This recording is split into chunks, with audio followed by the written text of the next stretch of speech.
very serious note. So, I'm Scott Ojigo, a staff at Sparklen, at the headquarters in Jos, Nigeria, Plateau State. And what we do is actually very important because it's not just one area. We have multiple, um, what I say, multiple setups where we try to address problems that need to be addressed. For example, I'm going to give you, I would say it's my favorite, but I actually like that one.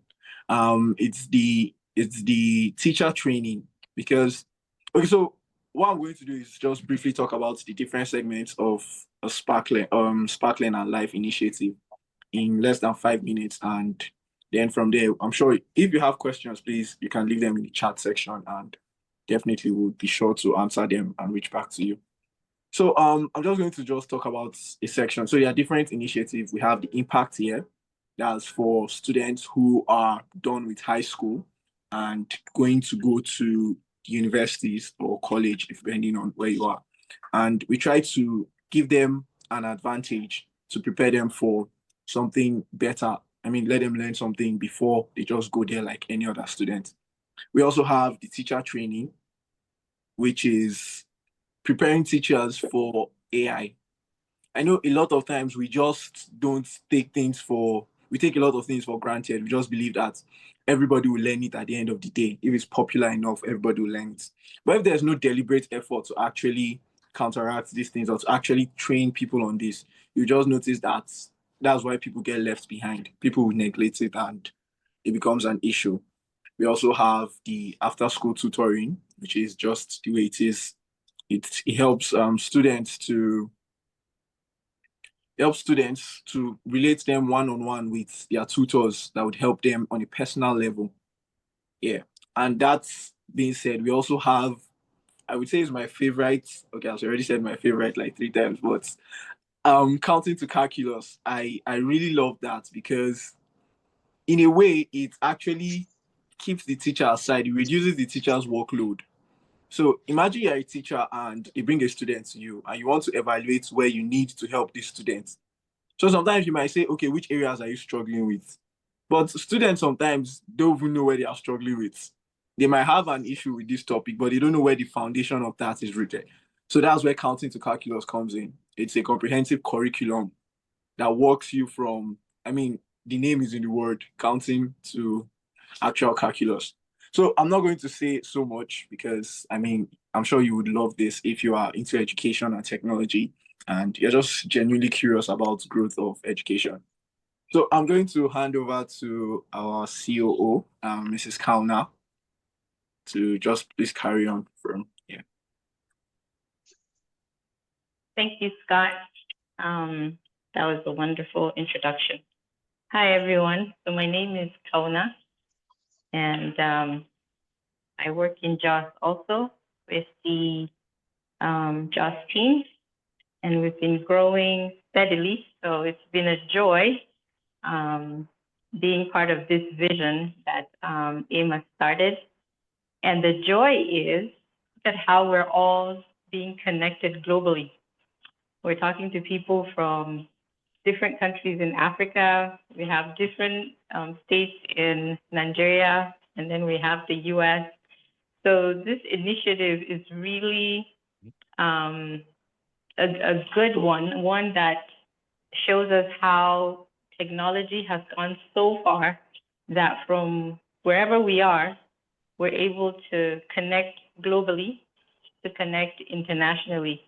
And this is a big deal for us here in Africa because we watch and see how the world is just quickly changing and how the speed is so fast that majority of the African countries cannot keep up.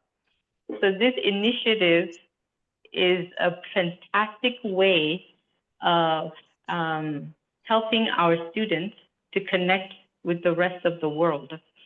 And since Africa has been a continent that has been struggling for years with a lot of, let me say, like stunt growth, I believe this initiative is something that will spur our students to start thinking outside the box, because many of our students don't have opportunities. So we just give up. We're just like, well, this is what I have, so I'm just going to work with what I have. And most of the time, we don't dream big. So this initiative is a way of encouraging our students to start dreaming big, to see that there's possibilities. So I'm so happy to see some of our friends from other countries, because now you can connect with us here in Africa and see some of the limitations that we have, and see how you can also help us to learn and grow. And then you can also see what we have, because the thing is, Africa has a lot of potential, but we just don't know how to put it out there, how to grow it, how to help our people to use what we have to expand. So Life in Sparkland is really an opportunity for our students to start exploring opportunities. And STEM is awesome, because the joy is that we can connect what we're doing in school with life. And I love our motto, which Amos has started, which is living sensibly. So connecting how our students are learning education with how to use it sensibly in this age is fantastic, because there's so many things being thrown at us. We're being bombarded by so much information. So you can imagine how our young people are just getting information and they don't know how to receive it, how to know, how to use it. So I love the fact that our STEM is using AI and teaching our students how we can do that. So it's a joy to see El Olam, which is one of the first schools in Jos for us to start this program. Mrs. Yemisi, we would have loved to see your faces with the students. Is that possible? Because honestly, Scott and Mrs. Yemisi and the rest of the team have done a great job in El Olam. And we're excited that the school is joining in this venture. And I know Scott has had a lot of fun with them. And I could see, because when I visit, I see how they're so engrossed in their computers and how they're excited to, participate in the class, which is what we want. We want participation, not just teachers standing and making students, copy notes, because we're good with that in Nigeria, where our teachers just, put a lot of notes on the board and students are just copying. But the interactiveness, in fact, we had a camp this year in August, and it was exciting. The kids were excited to be given a project where they have to think of the solution. So when we were doing the project, the instructor wasn't saying, do this, do this, do this. He just kind of say, hey, here are the pieces. Now think about how you can make this fly. And they were trying to do a helicopter. So it's good to see that we can use what we have, because the joy is we didn't import any materials that they needed. We used what we had, just simple cups, the local broomsticks we had, and paper, so it was exciting to see how our young people were like, oh, for the first time, I can actually just think big. And you see them going home, and the joy is after the camp, I'm hearing from them about how they're telling their friends about what they have learned. So imagine, this is all something we've accomplished between August and now. So imagine what we can accomplish in the next couple of years. So we're excited to see that other countries are joining us, other schools are joining us. Please, let's continue to brainstorm. Let's continue to bring ideas. Let's continue to see what is around us. Because in Africa, we have so many local things that we can use to improve our lives. So we just need to actually stick it out. It's not going to be easy, that's for sure. But the joy is I can see that the people on this team, we have passion. We really want to make a change. And because of that, the students can feel it too. So when we're talking to them, they know that, oh, these people actually have our interests at heart. These people actually want to make life better for us. There's the El Olam students. Hi, everyone. Hey, guys, can you hear us? Just wave. Wave if you can hear us. Awesome. Oh, so glad to see this. I don't know if there's any other school It's on not a full the class. group. Sorry, Sorry? James, you said? We've closed. This is not a full class, so just those that are left, they've gone home. Oh, that's fine. That's fine. It's just a joy to see their faces. Yes, hello. I hope they've been enjoying their class with Uncle Scott. Yes. Okay, what were you taught today? Wow. We talked about, One person should talk. I thought about traffic regulations. Say your name and talk. My name is Eva Femila, and we were taught about traffic regulations. All right. Thank you. Okay. Okay. That's good. Sorry. Was that what they learned in STEM today? No, in STEM, what did you learn? What were you taught in STEM? We were taught about Grade 4. Who is in grade 4? Oh yeah. Come in. Come and say your name and talk. Talk. My name is Maya Kachia. We learned about logical reasoning. Okay. Today's class. All right. So who wants to say something else? Okay. All right. My name is Stephanie Azim. We learned about how to use cardinal numbers on a puzzle. That's awesome. Thank Okay. you. That's great. It's exciting to see that they're paying attention. Nobody has to run and get their notebooks to figure out what they learned today. God, that means there's hope for the nation. Yeah. Yes. Being asked Amen. as a, it feels like a little judgment there on me. It's actually Well, not just I you, it's feel all of us. Okay. All right. So some of Do them we are have doing any it. other? I think Thank Go you, ahead, Mr. Yamisi. Yamisi. Yes. Do we have? Sorry, go Oh, go on. ahead. Sorry, we couldn't hear you. Okay, can I release them? Some of them are having extra lessons. Yes. Yes, definitely. Definitely. No Please. problem. They can go. I'm sure they had a long day. They should go. Thank you. Thanks, everyone. Have a good day. Thank you. Thank you, Lula. Welcome. Bye. Okay. Thanks, So, Meb. Miss Kauna. Thank you. Yes, ma'am. Yes. Did somebody call my name? No, I said over to you. Sorry. Oh, okay. Do we have any other school right now, or I think Obona. OSS is here. Ogbonna is here? Are they Yes, with we us? have Obuna here. Yes. Oh, okay. Can you And there Ogbonna, are go can and you twelve. show unmute yourself? Jackson? There are My 12 name graders on. is. Good afternoon. Hello, Mr. Jackson. How are you? I'm fine. Are our students around? We just have a couple of them who have some catch up to do in their lessons today. I didn't get the link on time until yesterday, so there was no way for me to announce to them to take permission from their parents to stay behind after school. No problem. No problem. But You we're know, excited that they're part of this. Yes, you were supposed to. I was supposed to pre-inform them so they tell their parents they won't be coming home immediately after school, and they stay behind for extra for the Okay. STEM classes. So that was what they couldn't get around. No problem, sir. Well, we're excited that we do have students in another part of the country, and thank you for joining us. You can pass on our greetings to the students. So anyway, just to round up my own session, thank you so much, everyone, for joining, and hopefully the rest of this session will be an eye-opener, and this will be a great partnership for us because we're trying to make this a global partnership. We don't want it just one-sided. So thank you for joining us today, and hope we are able to brainstorm together.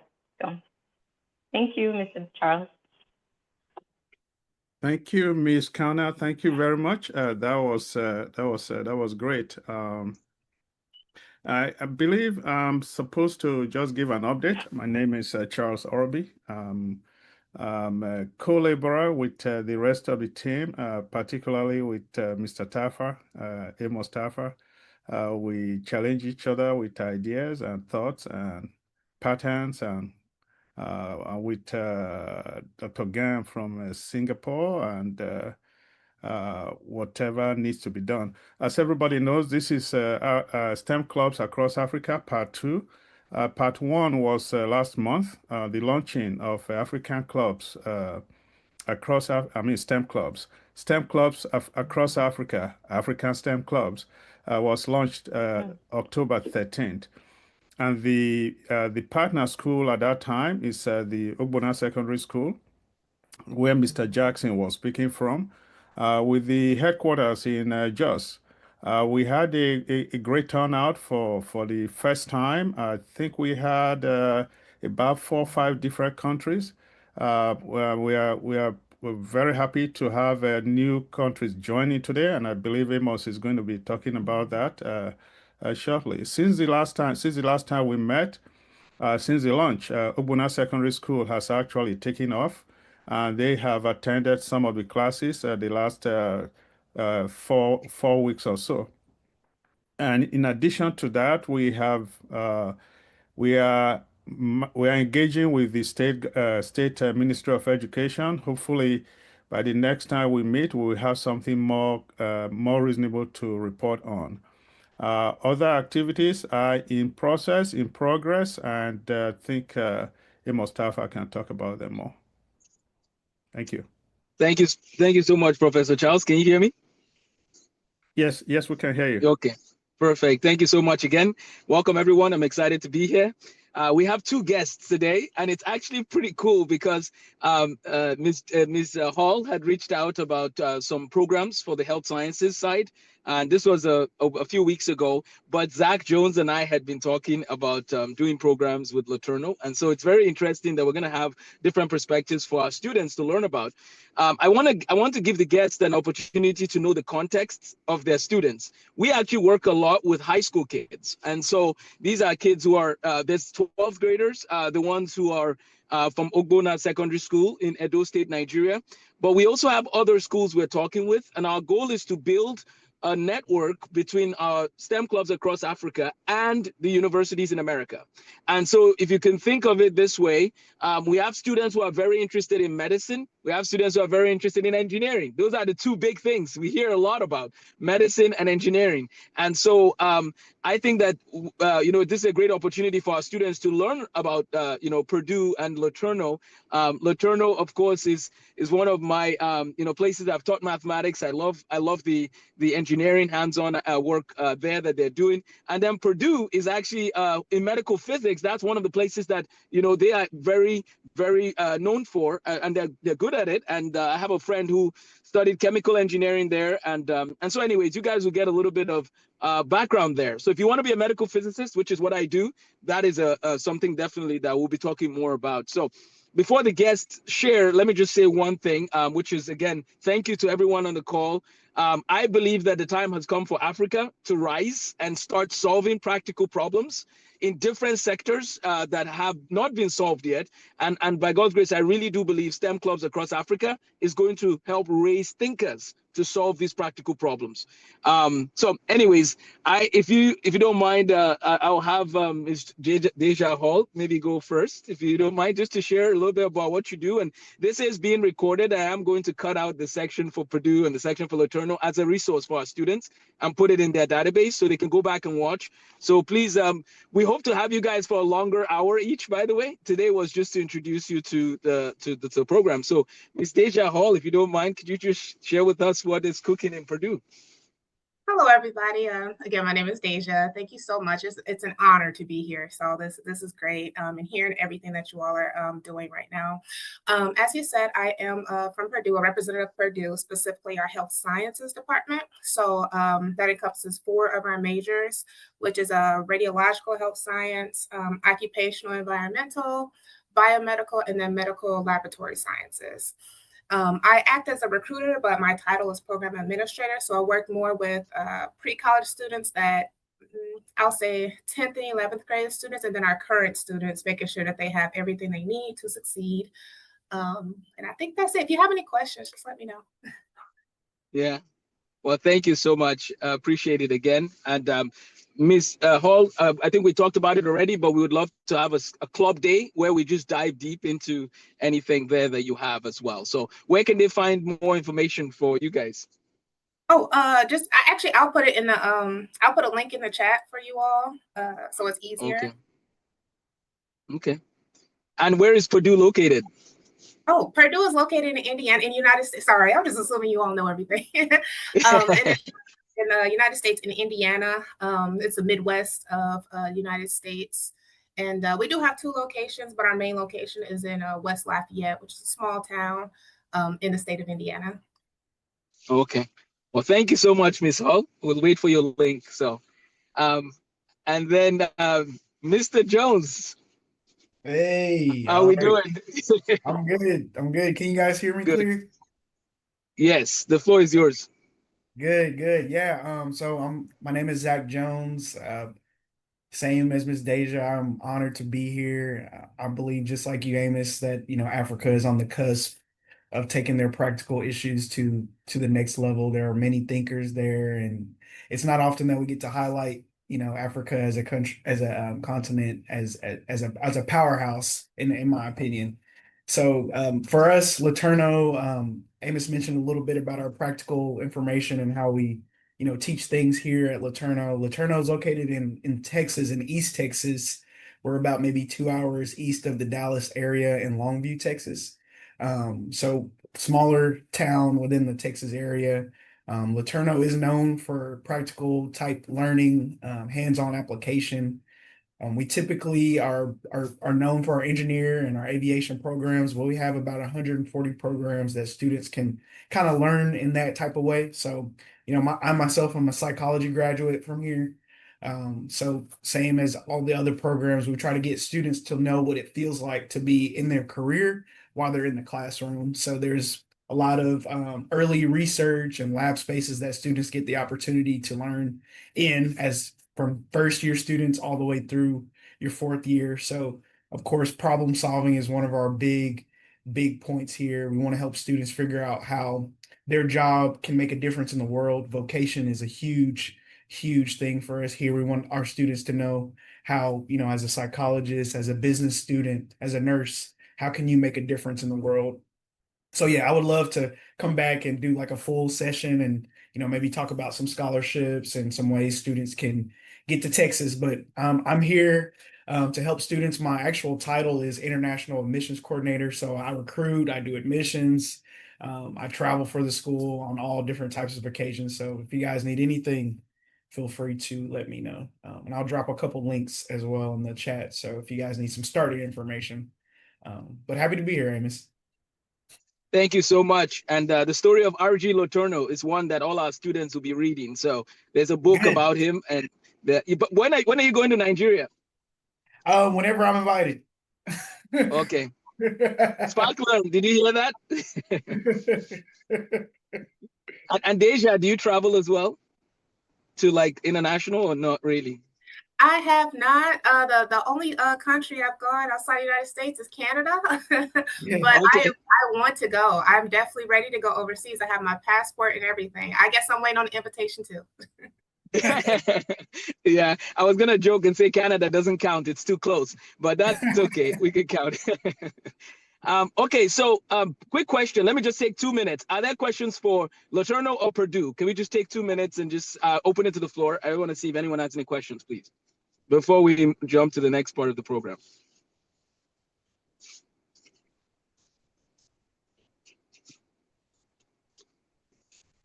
Scott, you don't have a question? Victor, no question? None yet, sir. None for now, sir. I don't want to ask about the Boilermakers. That's their mascot, right? Still don't know. Still don't know. Okay. Yeah. Okay. You ask multiple people who actually attended and graduated from Purdue, they all have a different answer. But for the most part, they say the person behind the train conductor. There you go. Okay. That works. Okay. Thank So you. for those on the call, every college would have a mascot, they call it. And basically Purdue has a mascot, right? Laterno, what's your mascot, Laterno? It's the yellow jacket, so like a wasp. Okay. Oh. Okay. Ooh. Okay. So that's their mascot. That was mine too, by the way, in Wisconsin Superior. It was actually called the Yellow Jackets as well. But you guys are, I'm gonna go with you guys. You guys are the better. I'm gonna go with the Laterno Yellow Jackets, and then the Purdue's mascot is the Boilermakers. So. Yeah, well, excellent. Somebody had a quick question in the chat. I'll just give both of you a chance to give us your response. But their question is, what will it take to invite you to Nigeria or Africa to do an admissions fair to for students interested? What? Just give us an idea for the team to think about. That's Yeah. a great question. Typically for my recruitment trips, I like to make multiple school visits. So sometimes it doesn't make a lot of financial pool for me to be able to go just for one school. I have done that before, but I try to maximize my trips so that maybe I go to maybe 3 schools or 4 schools, just to make, multiple journeys. So if you and maybe 3 or 4 other, secondary schools or schools in general kind of make a, hey, we're going to do a kind of a circuit for you to travel through, and, we can look at that kind of in more detail on what the logistics of that would be. But yeah, definitely I haven't gone to Africa to recruit before, so it definitely takes some logistic planning on both our sides for it to make sense, but definitely open to the conversation and would love to hear your guys' ideas for that. So good I'll question. We'll schedule a meeting. Oh, go ahead, Deja. Oh, I was gonna say the same thing as Zach said. It's definitely gonna time. I'm definitely gonna need well in advance to know about where to go, what the logistics of it. As far as funding, we do have funding to travel. However, I would really just have to see how long the travel would be in order to make it make sense. I have to, pitch it to my higher ups. And so having multiple people or not multiple schools to go to would definitely help. And I'll just say in advance notice. As long as I know well in advance, I can actually bring some of our undergraduate students, either our undergrad or our grad students, to go there and also speak with the students. So it really just depends. That'd be perfect. That's excellent. I'm going to recommend that our team set up a meeting also, please, with each of with Zach and Deja separately, just to kind of iron out the details, because Zach is an international student advisor, right? That's part of what he does, and so he might have a different protocol than Deja. But I definitely want to invite you to Abuja officially, which is our capital, and so Abuja and Lagos are probably the best options. Our team this will take long planning, but I just want you to know that we have options of many schools in those states that I'm connected to. So let's keep the conversation going. Thank you so much. We won't keep it too long, but if you have to run at any point, no worries. We just have about 20 more minutes of our program, but if at any time more questions come, I'll pass it to you. The next thing I want to do briefly is just mention that we are adding Kenya, Tanzania, Uganda, Ghana to our portfolio, as well as South Africa. And so the way it's going to work is I did send the invite. I'm looking on the list here. I don't see their rep here. They have a rep. And so apologies if they're not here. They will be here next time. But on January 5th, God willing, we are actually officially welcoming them. With our goal, God willing, is actually with about 200 students. And so the 200 students would be candidates who are done with high school, who are looking for a place to learn about AI. So it's going to be an AI 8-week course, and we'll be welcoming them from those countries. So stay tuned for more information. STEM Clubs across Africa is growing, and we're excited to keep serving the community in Africa. Dr. Colin Gan, welcome. Thank you for joining us. Dr. Colin Gan is from Singapore. I don't have him on the program, but if he wanted to say hello, he's welcome to. But Dr. Colin Gan is one of our faculty members and also a big supporter of what we are doing. For those who don't know, one of the things I was going to say, and then I'll hand it to Mr. Victor, is that I've been studying Singapore a lot. And the reason why I'm studying Singapore is because they have the highest math achievement in many categories, and they've had that for 15 years. But it's not just Singapore. It's actually Singapore, Taiwan, Hong Kong, South Korea, Japan, and China. So I've been trying to figure out, why are the same 6 countries the #1 every year? And what it comes down to is this. they learn math just like Nigeria does. It's actually not very different in the curriculum. The curriculum is actually not very different in terms of their textbooks.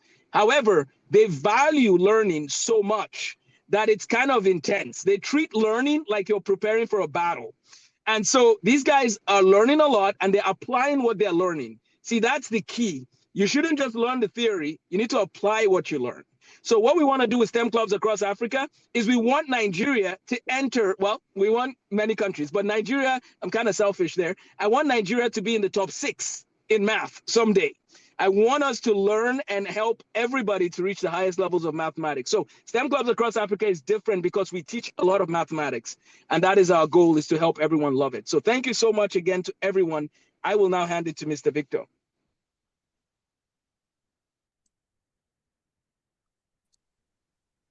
Oh, there's a hand up. Yes. Yeah, Yemisi, sorry. Okay. Well, good afternoon once more. When talking, I felt like we are now little age 9. Where do we fit? Can we meet up with all these advanced learning? Can we tag along? Can they visit us? Can we visit them? Yes, yes.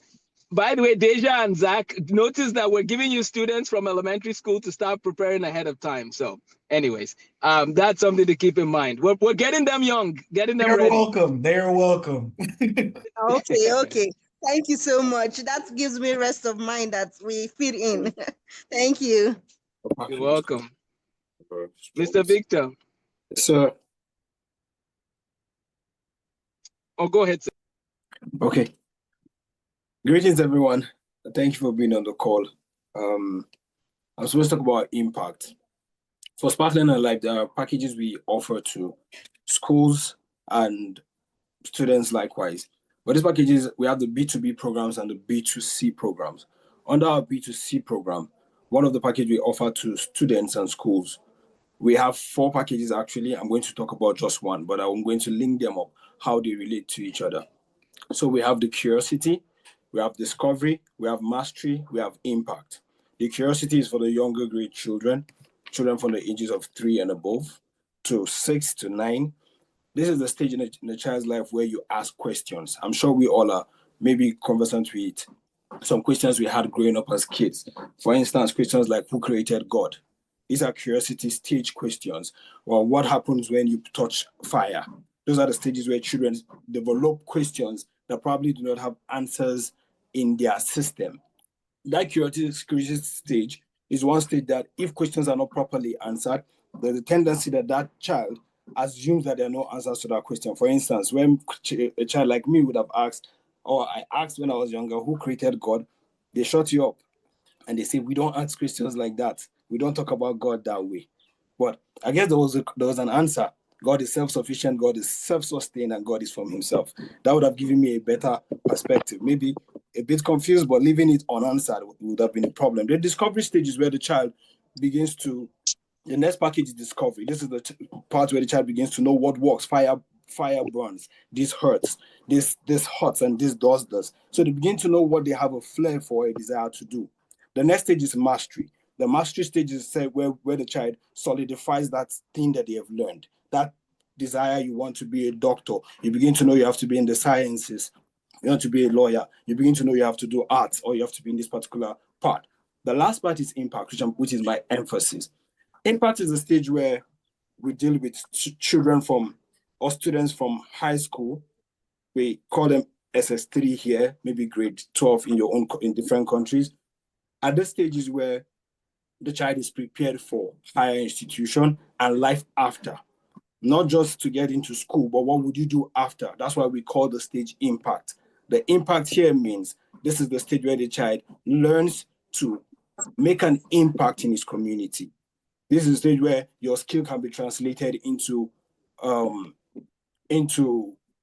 beneficial traits or aspects that can be of impact to your community. For instance, as an engineer, after you're done with school, what do you do with your engineering skill beyond just making money? How can you maybe start a water project in your country? This is what impact is about. But in this stage, what we do is guide the children or the student with a lifelong coaching package where you have mentors that hold you by the hand and they tell you what to do, where you're going to, how to apply certain courses for scholarship, maybe sponsorship, or even your choice of courses or combinations that would give you a professional edge in the future.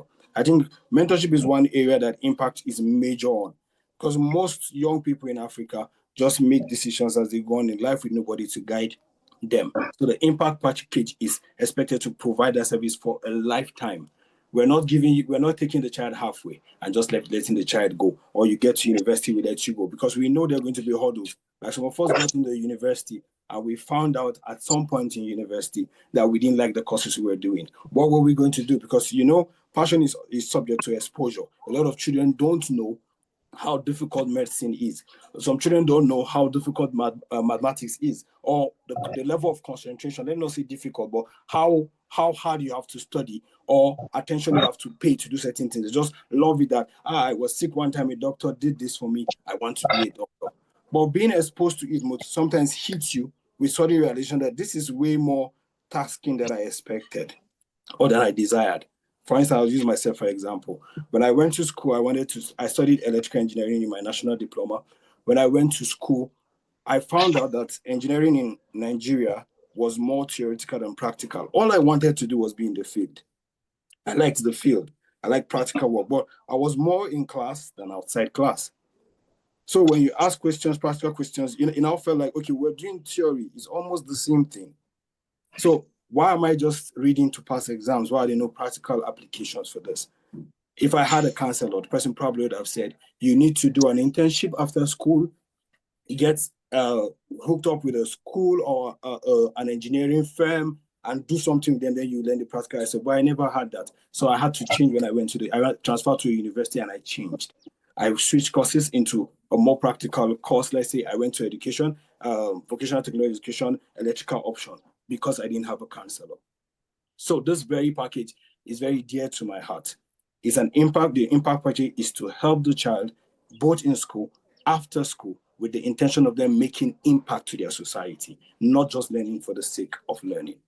I hope I've been able to make little sense out of this. And if there's any question, I'll be here to respond. Thank you, everyone. Thank you, Victor. Thank you so much. That was very, very well done. And if you have been following along with what he just described, we are making a segue into showcasing that impact, the part he concluded on. And so we have Mr. Hans. Hans, are you here? I think I just saw you come in. All right. Hans Da is going to be showcasing a little bit of an example of what Victor was talking about. Hans and his colleagues were not SS3, so they were not K-12. They were in between graduating from SS3 and getting ready for university. And so they have been participating in the program. And so Hans is here to tell us what he learned and how he's going to affect his community. Hans, are you ready? Yes, I'm ready. Okay, I call him the big man on campus. Yes, thank So, you. all right, Okay. so I believe I have your slides somewhere. Do you need the slides? Do you want me to drive for you? If it's okay with you, you can use it. Okay. While I look for them, please go ahead. If you're able to turn on your video, that would be wonderful. But if not, you can just go ahead and introduce yourself and while I look for your slides. Okay. Good afternoon, everyone. My name is Hans. I'm a student in Sparkling. Today I'll be talking on the mind of an entrepreneur.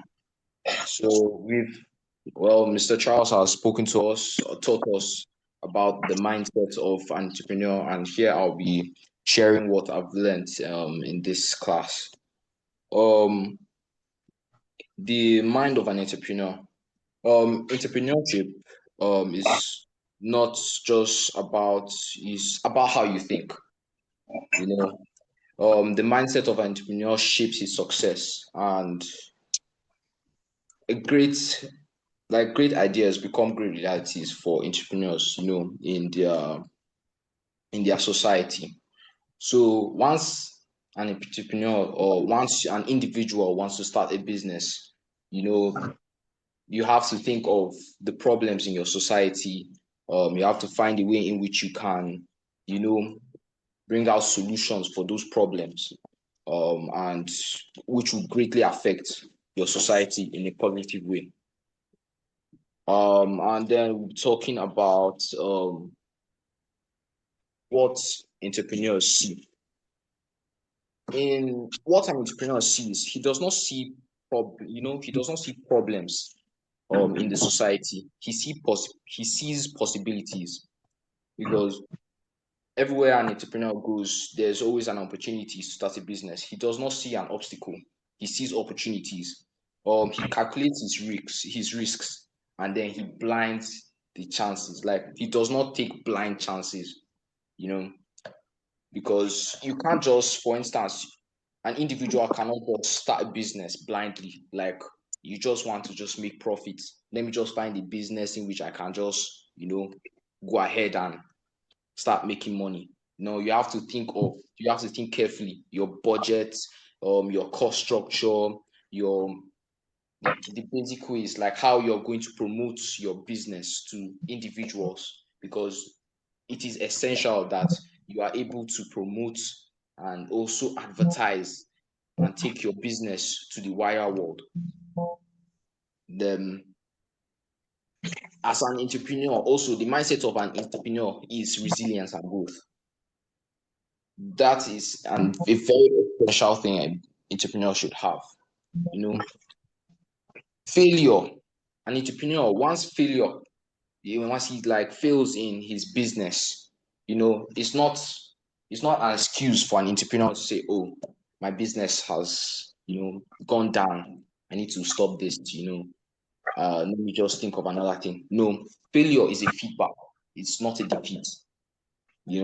True entrepreneurs are resilient and adaptable. Once you fail, you try to find a way in which you can improve. Once you improve on that aspect in your business will start to flourish. They keep improving through every challenge. Another one is innovation and execution. So entrepreneurs innovate to serve better, not just to invent. One thing, once you're starting a business, it is not just, I just want to create something new, something no one has ever seen before. No, that is not the mentality of an entrepreneur. The mentality is, once I start this business, I want it to serve these people for maybe a century or a millennium. Let the legacy of this business that I've started go on. Let it save lives, or let it, raise the standard of living for people in my society, or people in my nation, or people around the world. And then, in conclusion of what I've just said now, an entrepreneurial mind builds the future. Hence the quote: if you can think like one, you can build like one. Once you start thinking like an entrepreneur, you are shaping your future, you are shaping your success. Because once you start thinking of a business in which can, like, for instance, you want to start like a water supplying business in your society where water is scarce. That is, you're shaping the future of your society, you're shaping the future of your life there. Because not only would you be successful in that business, but you'll be well known in your society. And that society may even help you, take your business to that wider world. So I would like to say thank you for listening to my short speech. If there's any questions, I'm ready to listen. Thank you, Hans. Thank you very much. Yeah, I think if they have questions, we will bring you on at the end. Hopefully you all can see now. You probably did not think Amos was an entrepreneur. Because there was one key thing that Hans said. They see a problem and they find a solution for that problem.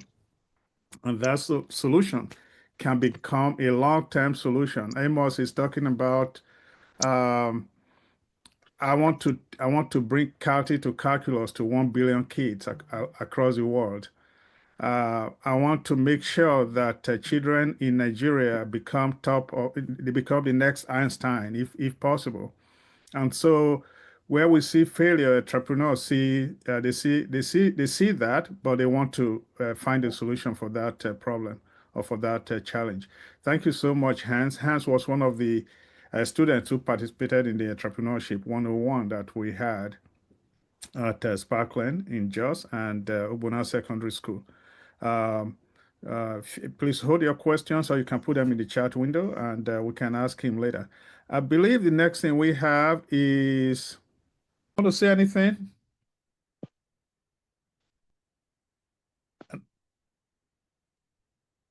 Colin. Yes, I'm here.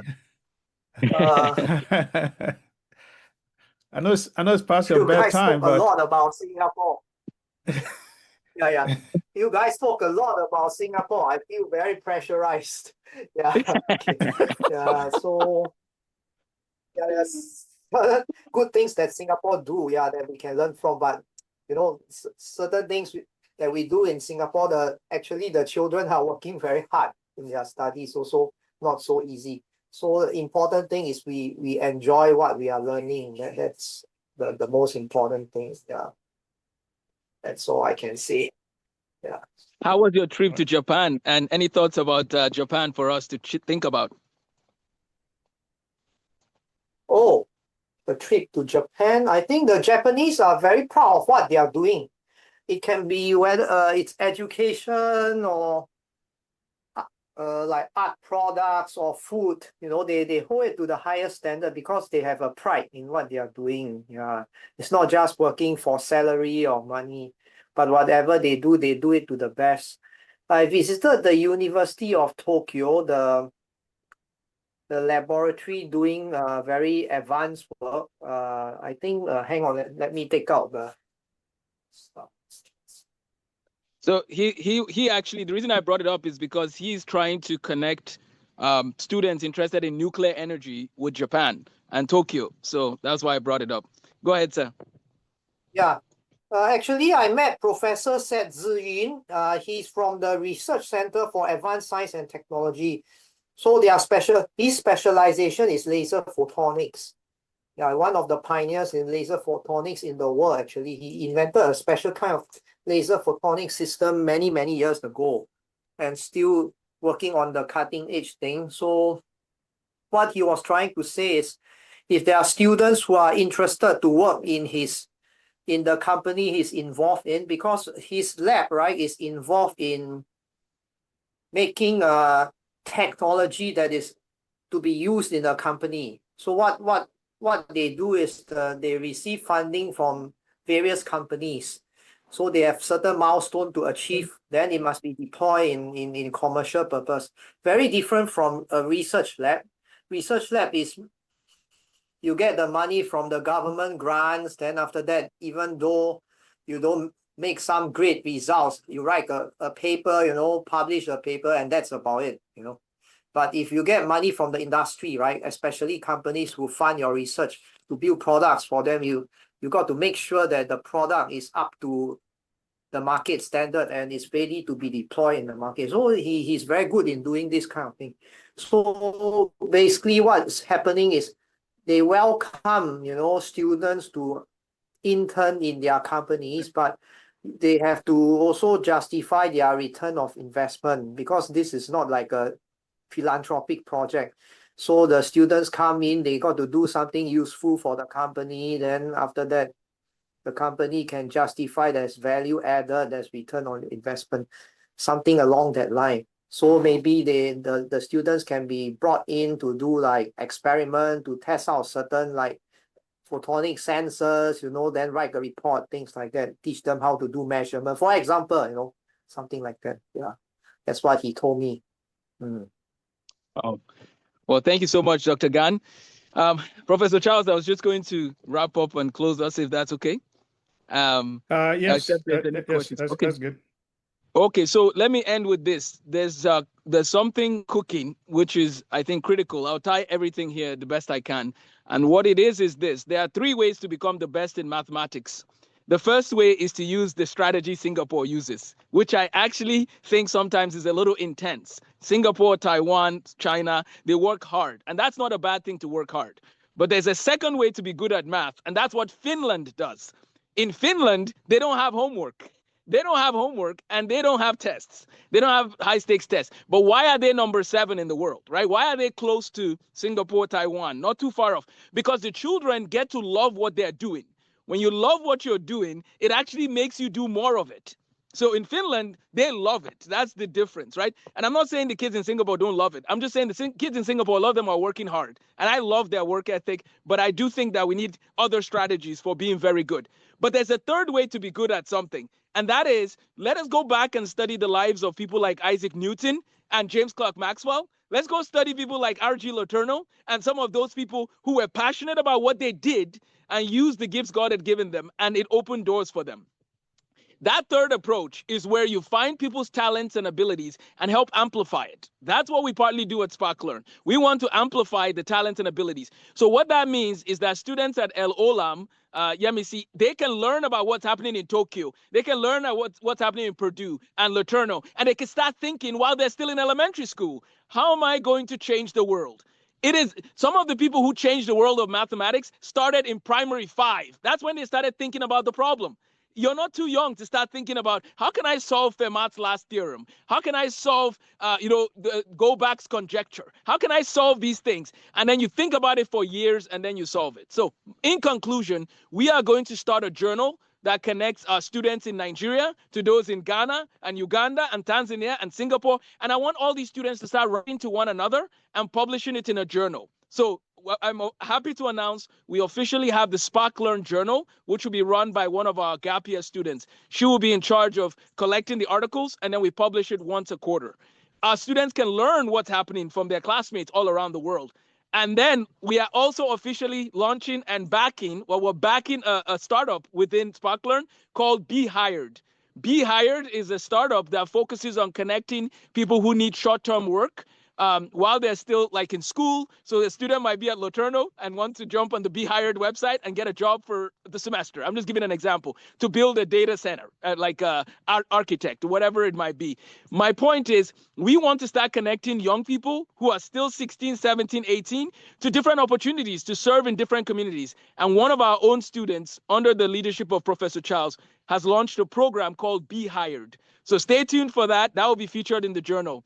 We're grateful to everyone who's on this call. And I just want to say the times are changing, but we're excited to be part of the solution to inspire the young people to be a light wherever they go. So let me just close in prayer.